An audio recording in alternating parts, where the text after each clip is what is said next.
Hey, it's me, Vicky Marie, and today we're going to look at a video made by one of my subscribers, one of my members actually, another channel who I know won't mind me showing this video because they've said to me I can use any of their content if I need to.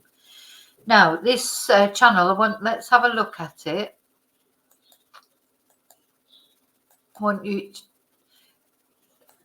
This is Vanessa's channel, the 41141 or the 411. And Vanessa is one of those people who is beautiful inside and out. You know, as you can see, she's very beautiful and she is a really lovely person as well. And on her channel, she concentrates on violence against women awareness cases, you know, that concern women who have been let down in some way, either by the system or by their partners or by their family, etc. So, yeah, go to Vanessa's channel, give it a sub. She's got 660 subscribers now. Try and get her to 1,000. You know, the 1,000 is the first milestone, if you like, as far as channels are concerned.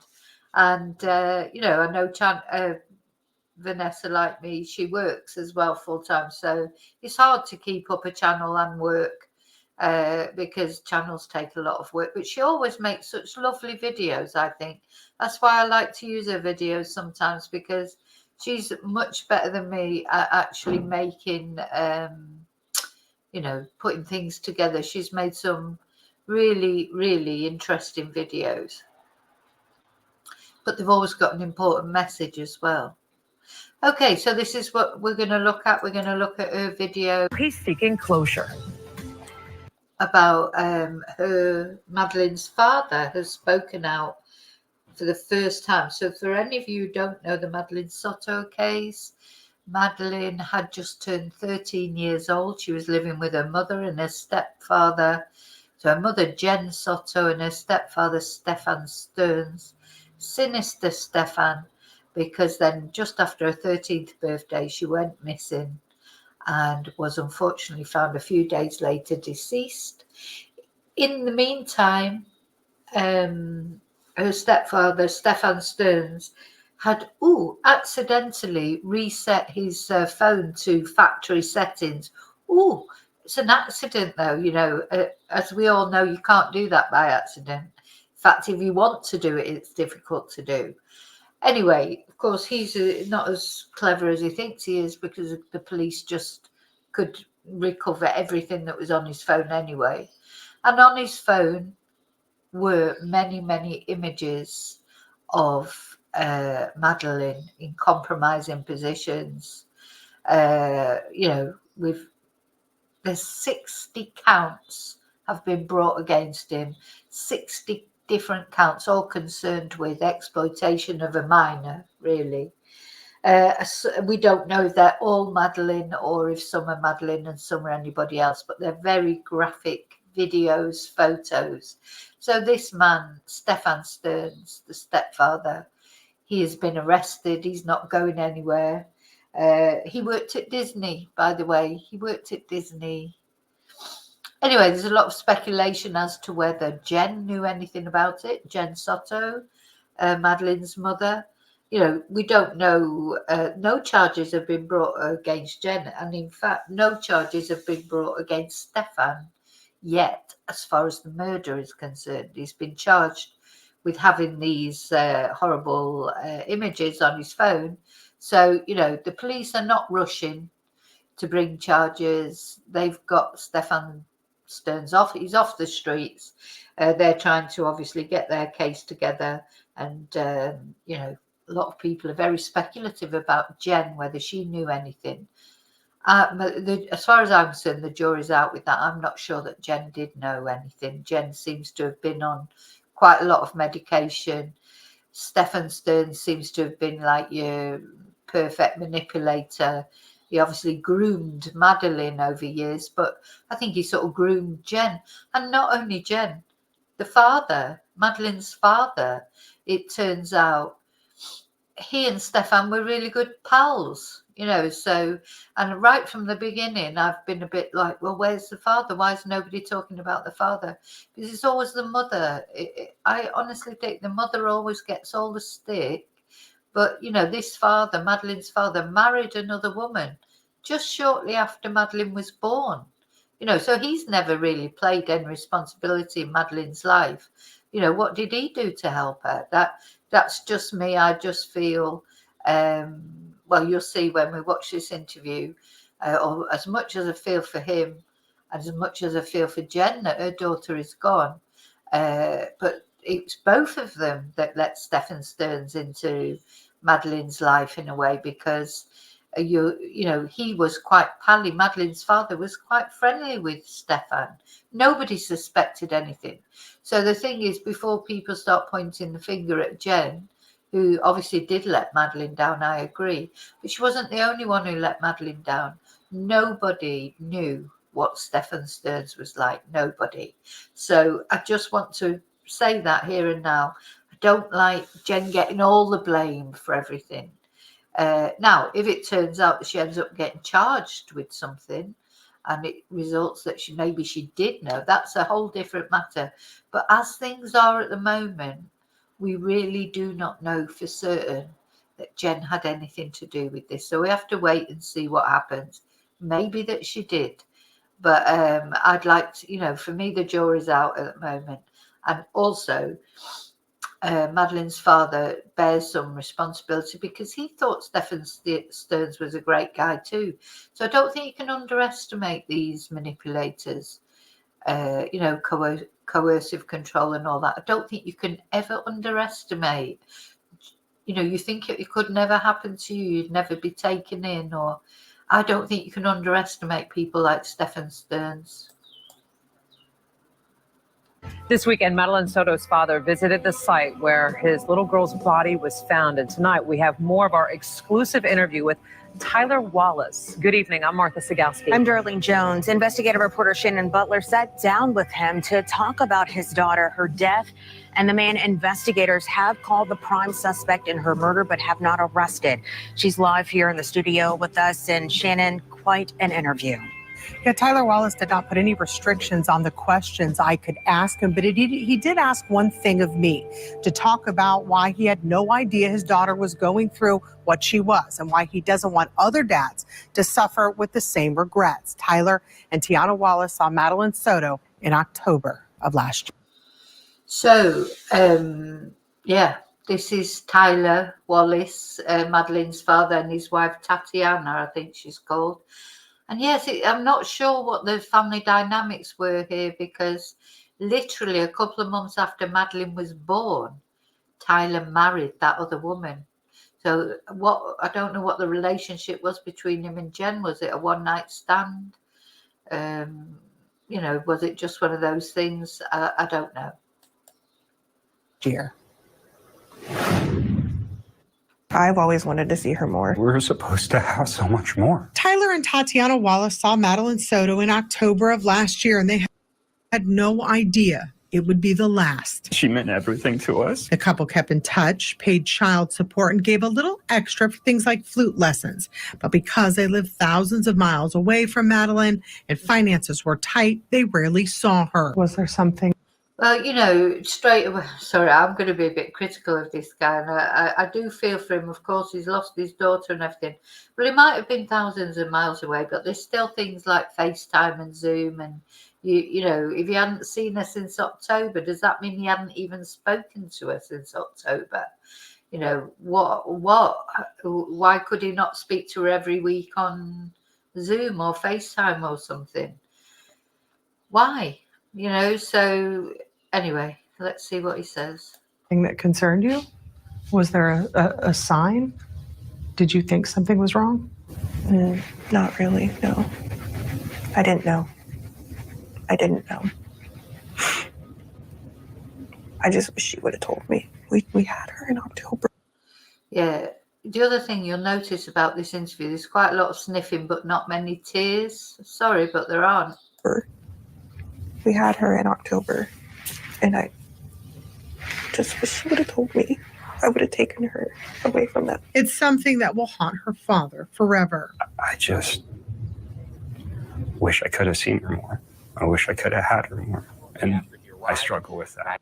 She does look a lot like her dad, doesn't she? Madeleine and her dad are very similar looking.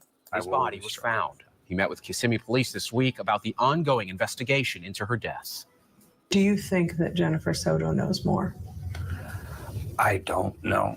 And I am interested in knowing, but I don't have reason to believe one way or the other right now. These are the things that the investigators are looking into. And Shannon also sat down. Well, at least he's not thrown her under the bus like Seth Rogers is over Sebastian Rogers. You know, he hasn't got a good thing to say about Katie Proudfoot, but, you know, this guy is not throwing Jen under the bus, at least, because, you know, he doesn't know. None of us know for sure that if Jen knew anything or not. Only Jen knows that. Down with Maddie's stepmom and grandmother. I don't know yet the whole story, and it's painful to be in that state of waiting to understand how I feel. But the truth is, I don't know how I feel yet. It's hard. It's flip-flopping and speculating, and that's difficult. That takes a toll on you. And that's why I'm just trying to grieve privately with my family and process this loss for us. And I do want support from the public, but I don't feel right sending mobs and pitchforks. I want to focus on Maddie and her loss and what I could have done. Yeah, his eyes are exactly the same as Maddie's. He's so like Maddie. And better, not as a guilting myself thing, but as helping other fathers who are struggling to have relationships with their children. And Tyler will continue to fight for answers and try to find a way to move on. Maddie's not here. You want people to know after all this is said and done. There's probably a few things. It's not fair.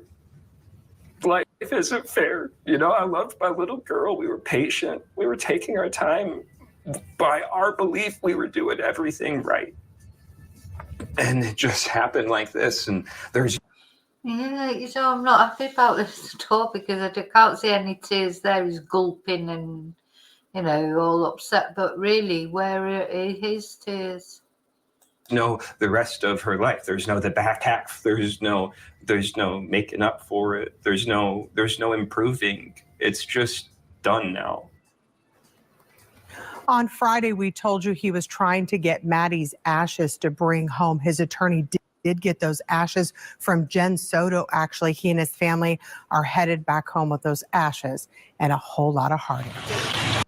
Well, you know, that's strange, isn't it? Why did Jen let the ashes go? Why would you let your daughter's ashes go to somebody else? I know it's her father, but even so, I don't think...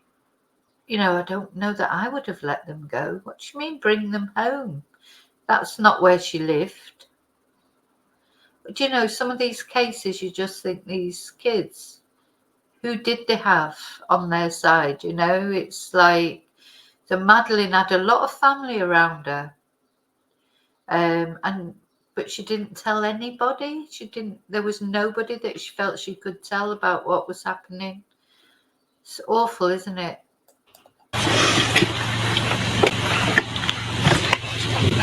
Now we are going to pass the microphone to Tatiana Wallace, who is going to share a family message with us. You good? Yeah.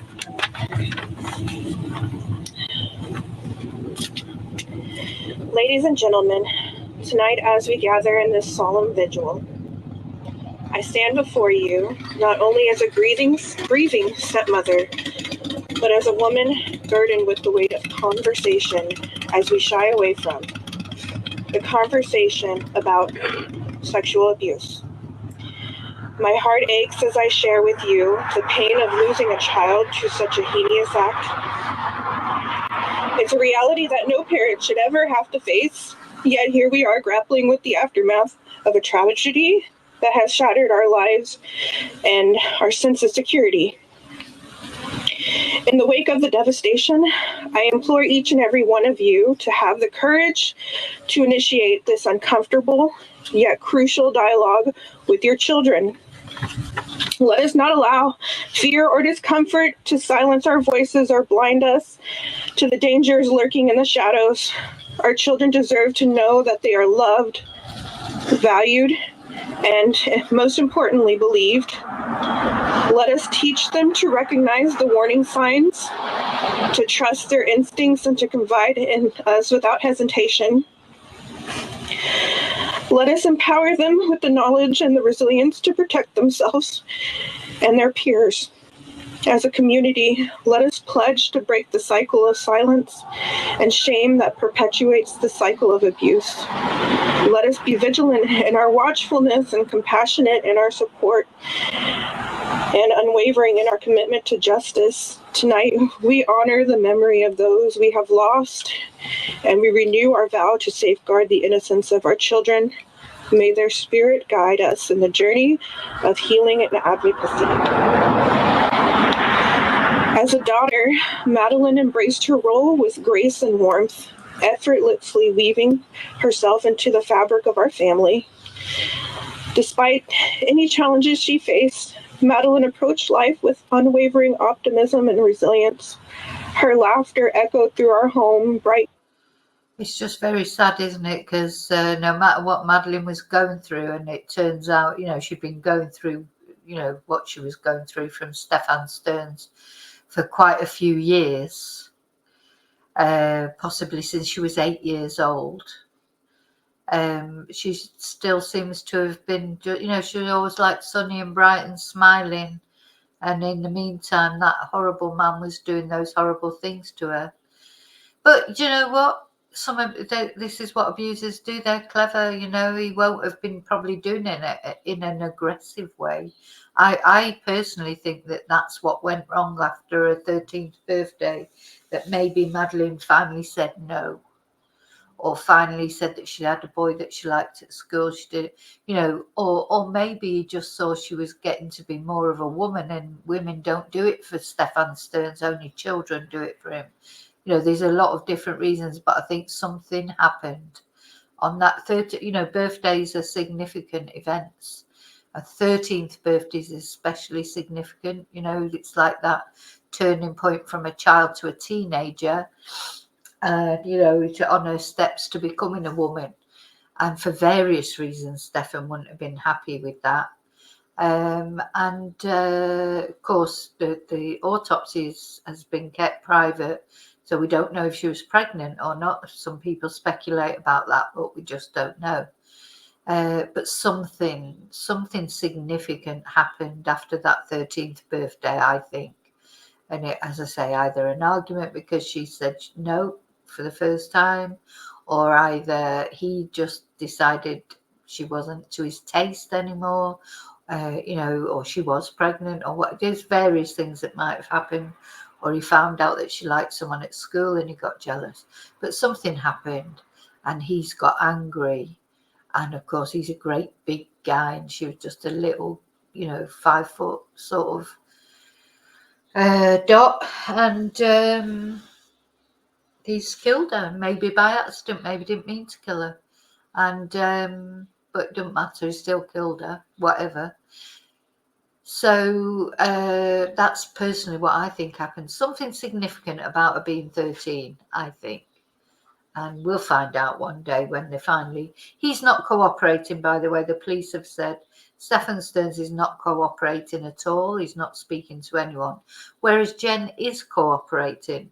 So we'll see. We'll see what transpires as time goes on. Even the darkest of days. I will miss brushing and braiding your beautiful long blonde hair and letting you dig. Keep going. And letting you dig through the immense amounts of skincare and makeup palettes. You were and still are the light of my life. I am so blessed to have known such a sweet soul.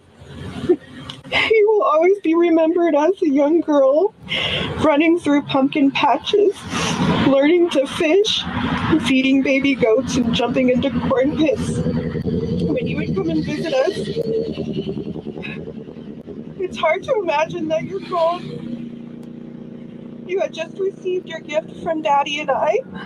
Your picture with the pom-pom headband made me so happy because you loved skincare and I was excited to share my knowledge with you. I wanted to see you go to high school. We were supposed to pick out your prom dress when you turned 18 and see you walk across the stage at graduation.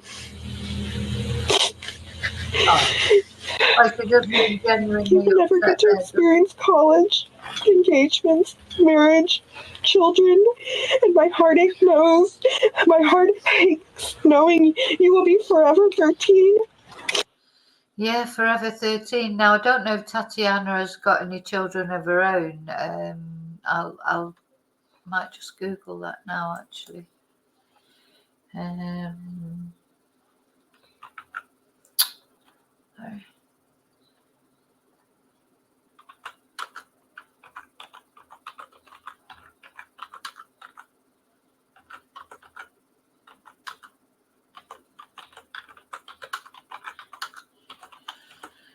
Hey.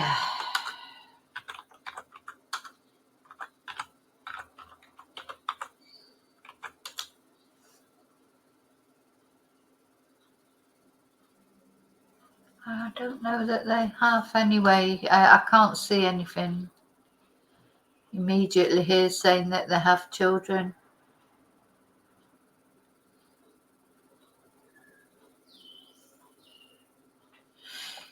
Anyway, so she'll be like the daughter she never had, I suppose.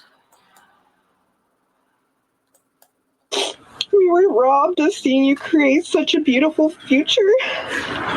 Daddy and Tati love you so much. Rest in peace, baby girl. We will see you later. Madeleine's memory will forever be cherished by all who had the privilege of knowing her.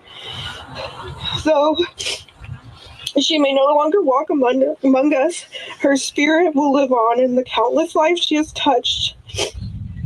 Let us find solace in the knowledge that Maddie's legacy of love will endure for eternity.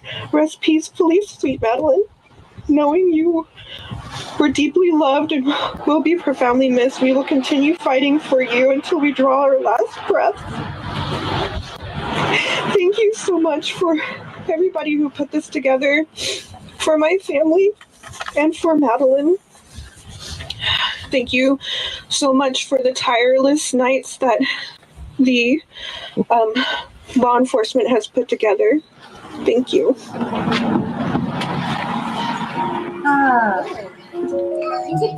Now there's some lovely little footage now then. This is what Vanessa always manages to do, put these little tribute things together.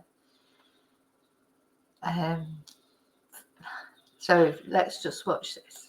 You can tell. Okay. You can tell. You can tell. Okay.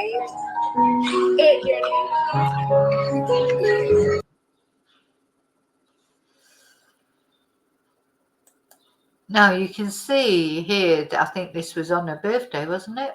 Was this on her birthday, on her last day on earth, really? You can see how womanly she is. She's becoming a woman. She's got, from the back there, you know, she's got the shape. She's becoming a woman, and I don't think Stefan would have liked that, not only for the physical aspect of it, because he liked children, obviously, but because he won't have liked what it meant that she became more challenging of him. You know, when she was a little girl, she was easy to manipulate, and now she's becoming a woman. I find this bit of video at the end very telling, in that sense that this is what Madeleine was becoming, and sinister Stefan, he just wouldn't have liked it. I just think he wouldn't have liked it at all.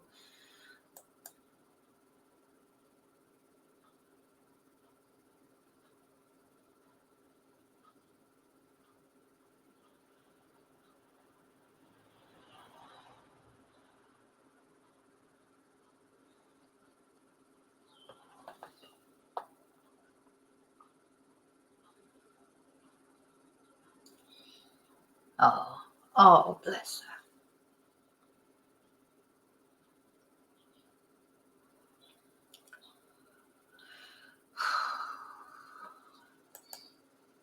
the virtual.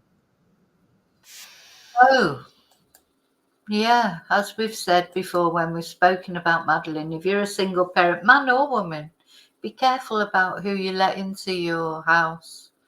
You know, I don't know. I think it's difficult to tell. You know, I doubt very much if in the first days of a relationship with Stefan Stearns, Jen had any idea what was going to happen in the end. If as time went on, she had some idea, or she just turned a blind eye to it, or I don't know, but I doubt very much if in the beginning she knew anything. He would have loved Bob. He would have picked her because of Madeleine. You know, this is what these people do. So probably pick Jen as a partner just because of Madeleine, maybe even only because of Madeleine. He saw, you know, an opportunity. He took advantage of it. His main target was Madeleine. He would have love bombed Jen. He would have love bombed Madeleine.